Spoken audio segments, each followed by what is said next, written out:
22/5/2025 की है।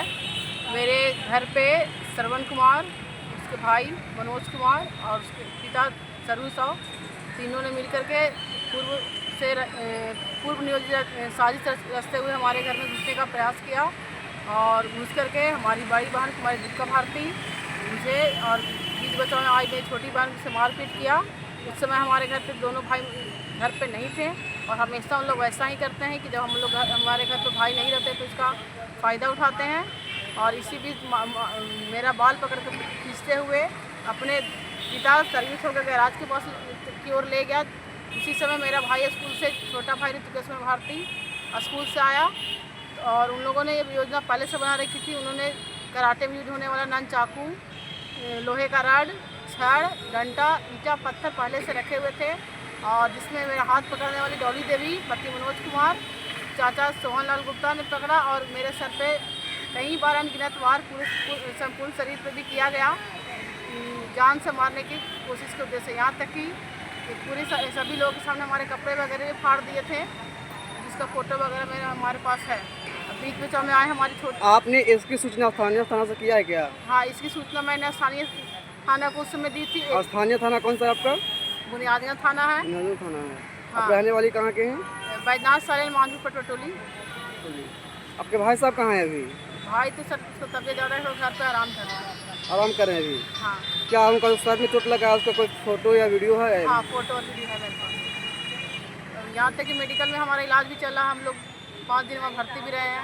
बीच में हम लोग होस्ट वगैरह में तो सारा डिटेल हमारे पास है और अभी तक सर केस ना तो केस दर्ज हुआ, ना ही कोई। आपने आवेदन दिया थाना में? थाना में आवेदन भी दी हूँ और ये मगध मेडिकल में भर्ती रहने के पश्चात मैंने वहाँ भी फर्ज बयान दिया था। वहाँ भी? हाँ, एसएसपी के पास भी आवेदन दी हूँ। डीएसपी कितना दिन हो गया फर्ज बयान किए हुए? फर्ज बयान मेरा 25 तारीख को हुआ था सर, आज 4 तारीख हो गया। अभी तक एफआईआर दर्ज नहीं हुआ? नहीं हुआ है। क्या प्रशासन क्या अनुरोध चाहते हैं आप यहाँ पे? सर मैं प्रशासन से चाहती हूँ कि हमें न्याय दिया जाए। जो लोग एक पैसे से अधिवक्ता हैं, इस तरह का काम करते हैं तो उन्हें विधि सम्मत कानूनी कार्रवाई करते हुए उनका वकालत का लाइसेंस भी रद्द करने की कृपा की जाए। कौन अधिवक्ता है? श्रवण कुमार। श्रवण कुमार? हाँ। और इतने के बाद भी अभी भी हम लोग को बार बार धमकी जाती के साथ। श्रवण कुमार साहब का रिश्ता क्या है? ये हमारे पिता के पिताजी हैं? हाँ। उसके बाद भी इस तरह का करते हैं? हाँ, क्योंकि इन्होंने इनका 11 साल से एक महिला जूली देव के साथ एक्स्ट्रा मैरिटल अफेयर था और जिसके कारण उन्होंने मेरी माँ को मार दिया है, मेरी बहन को, एक बहन को भी मार चुके हैं और अब वो चाहते हैं कि धीरे धीरे करके सभी भाई बहनों को मार दें। ऐसा क्यों चाहते हैं वो? जाने का मेन उनका कारण है कि वो हम लोग को नहीं अब चाहते कि हम लोग, क्योंकि आप इनके खिलाफ आवेदन दिए हैं? इस तरह का किस तरह का मामला हो रहा है? आवेदन दी हूँ सर, अभी तक कोई कार्रवाई नहीं हुई। कहीं से कोई कार्रवाई नहीं हुई है? नहीं हुई। एसपी साहब के पास आवेदन दिए हैं? एसएसपी सर के पास आवेदन दी हूँ। उसके बाद भी कोई कार्रवाई नहीं हुआ? नहीं, अभी नहीं हुआ। अभी तक केस रजिस्टर भी नहीं है। थाना से केस मांग रहे तो कहते हैं कि रजिस्टर हो गया, ऑनलाइन देखते तो ऑनलाइन कुछ है नहीं, कहते हैं कि थाना में बुलाइए और उल्टा उन लोगों को धमकी दे रहे कि सबको घर में घुस के गोली मार देंगे। धमकी कौन दे रहा है गोली मारने का? ये हमारे फादर श्रवण कुमार। आपके पिताजी धमकी दे रहे हैं गोली हाँ, मारने का? मोहल्ले में दूसरे तीसरे से कहते चला तो कुछ लोग आके घर पे बोल रहे कि ऐसा ऐसा बोला जा रहा है। एक बार तो हमारे बड़े भाई को उसके बाद कॉल किए थे, उसका कॉल रिकॉर्डिंग भी हमारे पास है। पहले भी बार बार धमकी दिया करते थे कि सबको घुस के मार देंगे, जिसका भी कई कॉल रिकॉर्डिंग हमारे पास है और इसका कई बार सूचना मैंने स्थानीय थाना को, वरीय पुलिस अधीक्षक वगैरह को भी दे चुकी हूँ। आपका परिचय क्या हुआ? मेरा नाम कुमारी रूपाली भारती,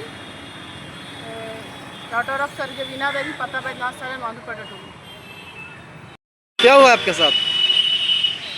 मेरे साथ मैंने 2021 में एक केस किया था महिला थाना से और 2 बच्चियों के साथ 376 का मामला करने के बाद तो उसमें उनको जेल भी हुआ था और अभी ट्रायल चलने वाला है। तो आए दिन मुझे धमकी दी जाती है कि मैं तुम्हें जान से मार दूंगा और तुम्हें जिंदा नहीं छोड़ूंगा। कई बार मतलब जब 376 का कांड किया था उन्होंने तो मुझे ज़बरदस्ती पागल होने का दवाई खिलाएगा। उसके बाद मेरा देखिए हाथ करता है, हाथ तरीके मतलब सब ये उसी के बाद से हो गया?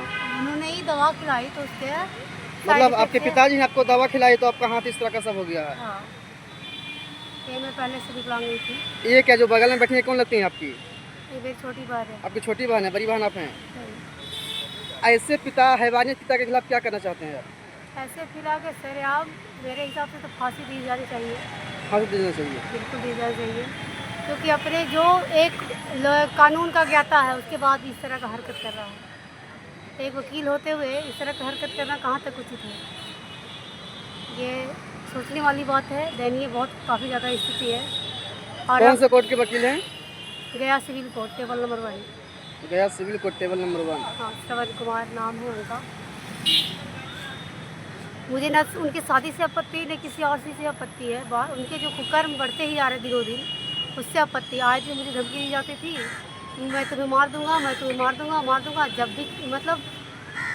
भी मन हुआ उनको मुझे फ़ोन लगा के कभी गाली गलौज करना, धमकी देना। और उस दिन वो आए तो यही काम उन्होंने किया 22 मई को। और इस कदर मारा है कि आज ही हत्या हो जाए, इस तरह का उन्होंने प्रहार किया है। खून बह रहा है, हरा बह रहा है। उसके भाई मनोज कुमार सबसे ज़्यादा मारा है। उसके बाद मारने वाला है कब थोड़ा कम मारा, उनसे कम करीब 200 नन चाकू चलाया होगा। उसके अलावा फिर श्रवण कुमार मारे, सरजू से मारा, पकड़ने वाला सोहन लाल गुप्ता और डॉली देवी। इन लोगों को पकड़ो अभी पीटो, क्योंकि उनकी संख्या ज़्यादा थी। तो हमने अपने बचाव में कुछ प्रहार तो किए, लेकिन उन्हें कुछ हुआ नहीं, लगा भी नहीं, उन्हें चोट भी नहीं हुई। स्थानीय थाना से आप अनुरोध किए इस बात का? खून का बहाव काफ़ी ज़्यादा था, तो मैं टीओपी को ओरली इन्फॉर्मेशन जिस दिन घटना हुई तुरंत 5 मिनट के अंदर ही मैंने इन्फॉर्मेशन दे दी। और फिर 112 मैंने डाल कर दिया था। और फिर मैं मगध मेडिकल के लिए निकल गई, लेकिन बीच में एसएसपी ऑफिस था, तो 1 मिनट के लिए मैं वहाँ भी उतरी, तो सिविल लाइन थाना ने हम लोगों को फिर पिलग्रिम पहुँचा दिया। और तत्पश्चात इलाज 12 मैंने डाल कर दिया था। और फिर मैं मगध मेडिकल के लिए निकल गई, लेकिन बीच में एसएसपी ऑफिस था, तो 1 मिनट के लिए मैं वहाँ भी उतरी, तो सिविल लाइन थाना ने हम लोगों को फिर पिलग्रिम पहुँचा दिया। और तत्पश्चात इलाज हुआ। उसके बाद जो भी प्रतिबयान हुआ, प्रतिबयान के बाद अभी भी केस रजिस्टर नहीं हुआ। अभी तक कोई अरेस्टिंग में नहीं हुआ है। आज दिन धमकी दे रहे हैं कि केस कर दोगे तो गोली मार देंगे, और तो जीने नहीं देंगे। वो चाहते क्या, किसी को जिंदा रहे। उन्होंने मेरी माँ को मारा, मेरी बहन को मारा, आज मुझे विकलांग बना के छोड़ा। आपके पिताजी हत्यारे हैं? एकदम कह सकते कि हत्यारे हैं। जूली देवी का जो पिछला पति है उन्हें बुलाया जाए, वो भी नहीं है, क्योंकि पूरे मोहल्ले वाले से रिपोर्ट मिला है। और मुझे जहाँ तक शक है कि ज़मीन जब उसका उन्होंने बेचा है, तो मारने वाले भी उन लोग दोनों हैं। आपका नाम क्या हुआ? मेरा नाम कुमारी दीपिका भारती उर्फ कृष्णा। मेरे पिताजी का कहना है कि मैं तुम्हें मार दूंगा, और मेरा माफिया बॉस प्रणय कुमार सिन्हा हर हद तक किसी हद तक मेरी मदद करेगा और मुझे बचा ही लेगा। ये प्रणब कुमार सिन्हा कौन है? यहाँ के फेमस लॉयर है, जो पीपर पार्टी उनका घर है। इसके अलावा क्या अगर कोई भी व्यक्ति अगर क्राइम करके जाता है, मर्डर करके जाता है या रेप करके जाता है, तो क्या प्रणब उससे बचा लेते हैं इसी तरह का? वो तो उसके मास्टरमाइंड पहले से ही उस तरह का, वो दूसरे वकीलों से केस करवाते हैं नकली। वो भी नकली केस नहीं करवाते हैं? हाँ। उनका इस तरह का धंधा बना हुआ है कमाने खाने का? एकदम धंधा बना हुआ है। कि एक करप्टेड वकील हैं। क्या इनके शिकायत इनके विभाग को है कि नहीं है? विभाग को बाहरी शोषण को दिया गया कि नहीं दिया गया है? पटना को दिया गया है, जिसपे ऑर्डर पे अभी लाइसेंस कैंसिल होगा। डीसी ने ऑर्डर पे रखा है अभी कैंसिलेशन। क्या इसका कोई प्रमाण है कि जिन्होंने फर्जी केस करवाया है प्रणब कुमार सिन्हा? मेरे पास ऑलरेडी मेरे भाई पे केस करवा दिया था। जो आपके पास है प्रमाण? क्या प्रमाण है उनका? मैट्रिमोनियल केस था। मेरा भाई का जब शादी नहीं हुआ था, केस नंबर है 200।